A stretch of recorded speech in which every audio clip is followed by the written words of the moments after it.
आप सभी को गुड मॉर्निंग। आज हमारी ये जो क्लास है ये समाज से संबंधित प्रश्नोत्तरी होगी। हमने पिछले कक्षा में हमने वर्ण विचार से संबंधित, संधि से संबंधित क्लास हो चुकी है। आज हमारी ये क्लास है ये समाज से संबंधित है। तो आइए हम बिना किसी देरी के साथ चर्चा करते हैं हमारी आज की क्लास में। आज का हमारा जो क्लास का जो मेन उद्देश्य है वो होगा समास प्रश्नोत्तरी से संबंधित। हम लोग शुरू करते हैं। आज का हमारा पहला प्रश्न है, निर्विकार में कौन सा समास है? निर्विकार में कौन सा समास है? द्वंद्व समास, द्विगु समास, अव्ययभाव समास या बहुव्रीहि समास? निर्विकार इसका हम समास विग्रह करें तो नहीं होता है जिसका विकार। निर यानी उपसर्ग युक्त न का यानी नहीं का बोध कराने वाले शब्द हैं, वो हमने अव्ययभाव समास में पढ़े थे। तो हमारा पहला प्रश्न का जो राइट आंसर होगा वो तीसरा ऑप्शन सही होगा। हमारा अगला प्रश्न, दूसरा प्रश्न यह है कि जिसमें पहला पद है वो संख्यावाचक हो और जो किसी समूह विशेष का बोध कराए उसे क्या कहते हैं? यानी पहला पद संख्यावाची और पूरे समूह का बोध कराए उसे हम क्या कहते हैं? कर्मधारय समास, द्वंद्व समास, अव्ययभाव समास या द्विगु समास? यानी संख्यावाची शब्द है वो द्विगु समास के अंदर आते हैं और पूरी समूह का बोध कराते हैं। हमारा अगला प्रश्न वो है, आशातीत में कौन सा समास है? आशातीत में कौन सा समास है? पहला ऑप्शन है बहुव्रीहि समास, द्वंद्व समास, द्विगु समास और तत्पुरुष समास। यानी आशातीत में कौन सा समास होता है? समास विग्रह करें तो आशाओं से अतीत, जो आशाओं से परे होता है उसे हम आशातीत कहते हैं। से यानी तत्पुरुष समास का उदाहरण है ये। तत्पुरुष समास इसका राइट आंसर होगा। हमारा अगला प्रश्न है वो है कि किस क्रमांक में तत्पुरुष समास है? कौन सा तत्पुरुष समास पूछा है हमें? ऑप्शन नंबर 1 है यथाशक्ति, शिवार्पण, खगेश, पंचमाल। चारों ऑप्शनों में से हमें तत्पुरुष समास का उदाहरण छांटना है। तत्पुरुष समास यथाशक्ति है।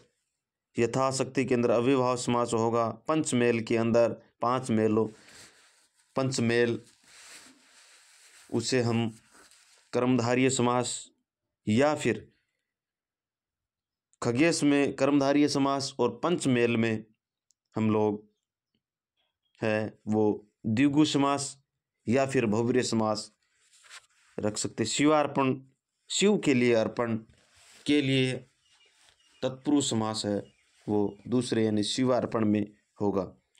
हमारा अगला प्रश्न है, जिस शब्द का कोई भी खंड प्रधान नहीं होता है, यानी ऐसा कोई भी भाग उसका प्रधान नहीं होता है अपितु उसका अन्य अर्थ निकलता हो, उसे कौन सा समास कहते हैं? यानी ऐसा कोई भी खंड है वो प्रधान नहीं होता है और उसका अर्थ भी वो अन्य निकलता है। द्विगु समास, बहुव्रीहि समास, कर्मधारय समास और द्वंद्व समास।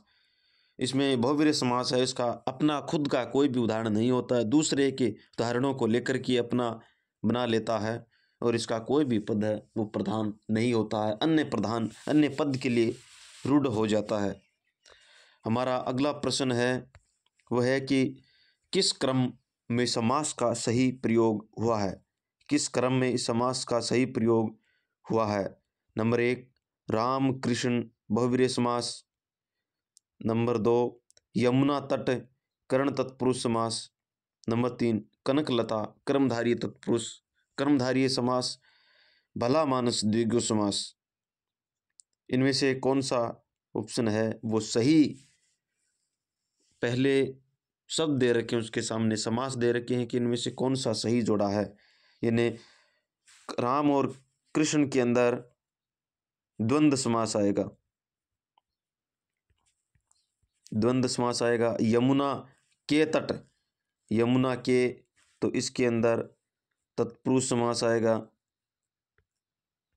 तत्पुरुष समास। कनकलता, लता रूपी कनक रूपी लता कर्मधारय समास आएगा। विशेषण और विशेष्य का बोध, उपमान और उपमेय का बोध करा रहा है। भला है जो मानस त्यार्थ बहुवीर्य समास के लिए हो जाएगा। तो हमारा इसका तीसरा ऑप्शन है वो सही होगा। हमारा अगला प्रश्न है वो है कि किस शब्द में बहुवीर्य समास है। इनमें से कौन सा शब्द है जिसमें बहुव्रीहि समास है। मेघनाद, हस्तलिखित, यशप्रास और सप्ताह है। इनमें से कौन सा शब्द है जिसमें बहुवीर्य समास है। मेघनाद, मेघनाद में बहुवीर्य समास है क्योंकि अन्य अर्थ के लिए रूढ़ हो जाता है। हस्तलिखित में हाथ से लिखा हुआ, हाथ से लिखा हुआ तत्पुरुष समास हो गया। यश को प्राप्त संबंध तत्पुरुष समास हो गया। सप्ताह है द्विगु समास हो गया। हमारा जो अगला प्रश्न है वह है कि नास्तिक में कौन सा समास है। नंबर 1 तत्पुरुष समास। नंबर 2 द्विगु समास। नंबर 3 बहुवीर्य समास। नंबर 4 द्वंद्व समास। इनमें से कौन सा ऑप्शन है वो नास्तिक से संबंधित है। नास्तिक का मतलब होता है आस्तिक नहीं है। अब नहीं का बोध कराने वाले शब्द हैं वो तत्पुरुष समास के अंदर आते हैं, ये हमने पढ़ा था। हमारा जो अगला प्रश्न है वो है कि चंदन मेलिक, चंदन मेलिक नहीं, ये मौलिक होगा। चंदन मौली, चंदन मौली में कौन सा समास है। चंदन मौली में कौन सा समास है। द्वंद्व समास, बहुवीर्य समास, अव्ययभाव समास, द्विगु समास। द्वंद्व समास नहीं होगा। बहुवीर्य समास, चंद्रमा मौली, चंद्रमा का मोल यानी चंद्रमा की समान मोल वाली बहुवीर्य समास के लिए ये रूढ़ हो गया। हमारा इसका राइट आंसर होगा वो बहुवीर्य समास होगा। अगला प्रश्न है वह है कि ऊट पटांग, ऊट पटांग में कौन सा समास है। ऊट पटांग में कौन सा समास है। बहुवीर्य समास, द्वंद्व समास, द्विगु समास और अव्ययभाव समास। ऊट पटांग का हम समास विग्रह करते हैं तो ऊट पर टांग अत्यर्थ बेतुका, बेतुका के लिए ये रूढ़ हो गया, इसमें बहुवीर्य समास होगा। कामचोर में कौन सा समास है। पदांत तत्पुरुष समास, अव्ययभाव समास, कर्ण तत्पुरुष समास, द्विगु समास। कामचोर का हम समास विग्रह करेंगे तो काम से जी चुराने वाला या काम से चोरी करने वाला यानी काम से जी चुराने वाला अलग होने के अर्थ में अर्थात अपदान तत्पुरुष समास होगा। हमारा जो अगला प्रश्न है वो है कि इनमें से किस शब्द में द्वंद्व समास है वो नहीं है। इनमें से कौन सा शब्द है वो द्वंद्व समास का उदाहरण नहीं है। राम लक्ष्मण, सर्प अनुकूल, वाणी विनायक और वांग्यवीर, यानी राम और लक्ष्मण द्वंद्व समास है। और सर्प और अनुकूल, सर्प के अनुकूल बल्कि नहीं, सर्पन अनुकूल यानी सर्प और अनुकूल। वाणी विनायक वाणी विनायक, इसमें वांगी वांगवीर है, इसमें है वो भव्य समास है। हमारा अगला प्रश्न है वह है कि इनमें से किस शब्द में कर्मधारय समास है वो नहीं। ऐसा कौन सा शब्द है जिसमें कर्मधारय समास नहीं है। महापुरुष, महात्मा, राजपुरुष और काला सांप। यानी महापुरुष महान है जो पुरुष, कर्मधारय समास है। महात्मा महान है जो आत्मा है। राजपुरुष राजा का जो पुरुष यानी तत्पुरुष समास है। यानी ऑप्शन नंबर 3 हमारा सही होगा।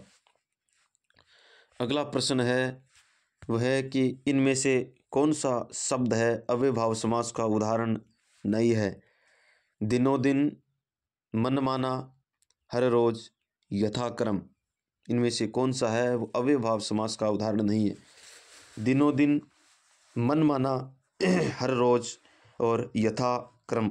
हमने पढ़ा था अव्ययभाव समास में कि उपसर्ग युक्त होंगे, नहीं का बोध कराएंगे और पुनरावृत्ति शब्द होंगे। यानी दिनों दिन पुनरावृत्ति शब्द है इसमें। अगला है मनमाना समास के अंदर है वो अव्ययभाव समास है। हर रोज, मनमाना के अंदर इनमें से कौन सा शब्द है वो अव्ययभाव समास का यथाक्रम में है। हर रोज है लेकिन मनमाना समास है, इसके अंदर अव्ययभाव समास है वो नहीं है। अगला प्रश्न है मृगछोना शब्द इनमें से किस समास का उदाहरण है। मृगछोना शब्द दे रखा है, इनमें से हमें शब्द पूछा है कि किस शब्द का उदाहरण है वो है मृगछोना। करण तत्पुरुष समास, कर्म तत्पुरुष समास, संप्रदान तत्पुरुष समास या संबंध तत्पुरुष समास। मृग समास, मृगछोना का हम मृगछोना का हम समास विग्रह करेंगे तो मृग का छोना, मृग का जो बच्चा होता है मृग का छोना, यानी संबंध है काकी के साथ, संबंध है मृग के साथ है, उसका संबंध बताया जा रहा है। हमारा अगला प्रश्न है वह है कि स्वर्ण घट का विग्रह है। स्वर्ण घट का विग्रह है स्वर्ण में घट, घट में स्वर्ण या स्वर्ण का घट या घट के लिए स्वर्ण। स्वर्ण घट का विग्रह है स्वर्ण में नहीं बल्कि स्वर्ण का घट, सोने का बना हुआ घट या घड़ा होगा। का की यानी संबंध तत्पुरुष समास हो जाएगा। अव्ययभाव समास का उदाहरण है लव, खुश, भरपेट, त्रिभुवन, छत्र छाया। भरपेट है वो अव्ययभाव समास का उदाहरण है। लव और खुश द्वंद्व समास हो गए। त्रिभुवन है वो द्विगु समास हो गया। छत्रधारी, छत्रधारी यानी तत्पुरुष समास है हो गया। हमारा अगला प्रश्न है वह है कि कौन सा समास विग्रह वो गलत है। रसोई घर यानी रसोई का घर। देव प्रतिमा, देव की प्रतिमा। नीति निपुण, नीति में निपुण। जीवन मुक्त, जीवन से मुक्त। इसमें गलत पूछा है तो हमारा जो पहला ऑप्शन है ये गलत हो गया। रसोई का घर नहीं आएगा बल्कि रसोई के लिए घर, ये सही होगा। हमारा अगला प्रश्न है वो है इनमें से किस शब्द का समास विग्रह वो सही है। इनमें से किस शब्द का समास विग्रह वो सही पूछा है। हमारा पहला ऑप्शन है विद्या, विद्यालय यानी विद्या का आलय। ध्यान मग्न, ध्यान में मग्न। ऋण मुक्त, ऋण के द्वारा मुक्त। वनवास यानी वन का वास, वनवास, वन का वास। इनमें से कौन सा शब्द है वो सही समास विग्रह है। विद्या का लिए नहीं बल्कि विद्या के लिए आलय हो जाएगा। ध्यान में मग्न, ध्यान मग्न ऑप्शन नंबर दूसरा है वो सही है। ऋण से मुक्त होगा, ऋण के द्वारा नहीं। वनवास, वन का वासी होगा। हमारा आज का जो अंतिम प्रश्न है वो है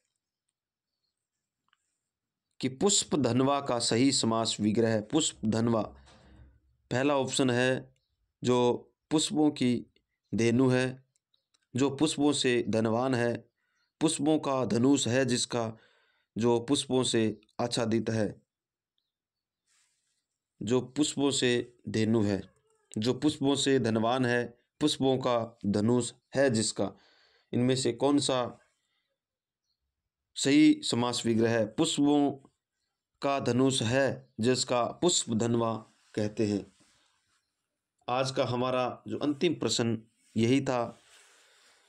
आपसे आशा है कि आप सभी को समझ में आया होगा।